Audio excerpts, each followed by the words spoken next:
Generally, the media tries to cover the news instead of making it, but when Disney and the LA Times squared off in a high-profile dispute, the press chose sides, mounting a boycott that reshaped the story. Adam Riley has more.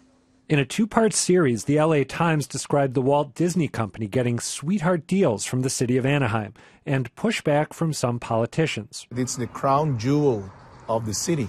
The only thing is, I would want some of the resources to improve our neighborhoods. Disney wasn't happy, panning the Times' coverage as biased and inaccurate and retaliating with what's been called a company-wide ban against the newspaper, meaning no previews for Times critics of big new Disney releases.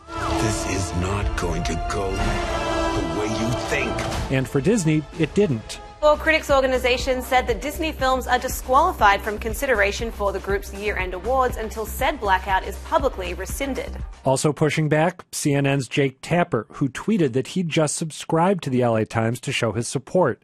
Now, Disney has backed down, saying it ended the ban after productive discussions with Times leadership. What an unctuous comment that was. I would have continued the blacklisting. I would have just kept on going with it. I mean, and by the way, Bob Iger and other Disney executives had the opportunity to talk in the original article about the tax breaks, for Disney and the city of Anaheim. So talk about no sympathy. By the way, I hope my academic colleagues here on the panel here make their students read every word of that LA Times story. So it was excellent. And right on for the journalists for standing them down, although the naivete/arrogance of Disney to think that somehow, that was going to reduce the LA Times to a puddle of tears. You're banned from our screenings. Come on. I don't know how on earth people at Disney thought that this was going to end well. I mean, it was preordained to end badly. And let's point out for a moment that Disney also owns a large news organization, ABC News. Right. Obviously, the idea that there are journalistic standards that ought to be respected has not permeated the executive suite. And he's married to Willow Bay, who used to be part of the news division. Well, when I was there working under Disney, Peter Jennings had to inform them that he was not a castmate, which they insisted on calling him, just so they don't know. That's the first thing. They always go one step beyond. Yeah. So as someone who's attended many conferences that they've sponsored, hey, take your time because you're the sponsor. Great. And people are happy that you sponsor.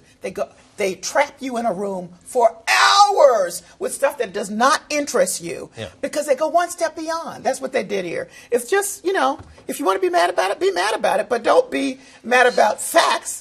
Come back with your facts that says something different and prove that they're wrong. You got to wonder, and be professional. Who in the world at Disney came up with this harebrained scheme? They're used to it. I'm telling you, they go one step beyond. It was the arrogance. I think your point is exactly right. Really? When Disney put out that statement trying to explain why they were doing this blacklisting, the comeback was simply by the LA Times is, well, tell us where we've made an error and we will fix it. Yeah. And there was nothing. They have never come back and said, you made a mistake on this and fix that and the other. So egg on their faces. They did. It was an excellent piece of investigative reporting. Yeah, and in addition to the journalism students, all public officials should read that story because it shows how the city of Anaheim rolled over and exposed its belly and the taxpayers' wallets to this big, giant employer, and they had their way with them. Yeah, exactly.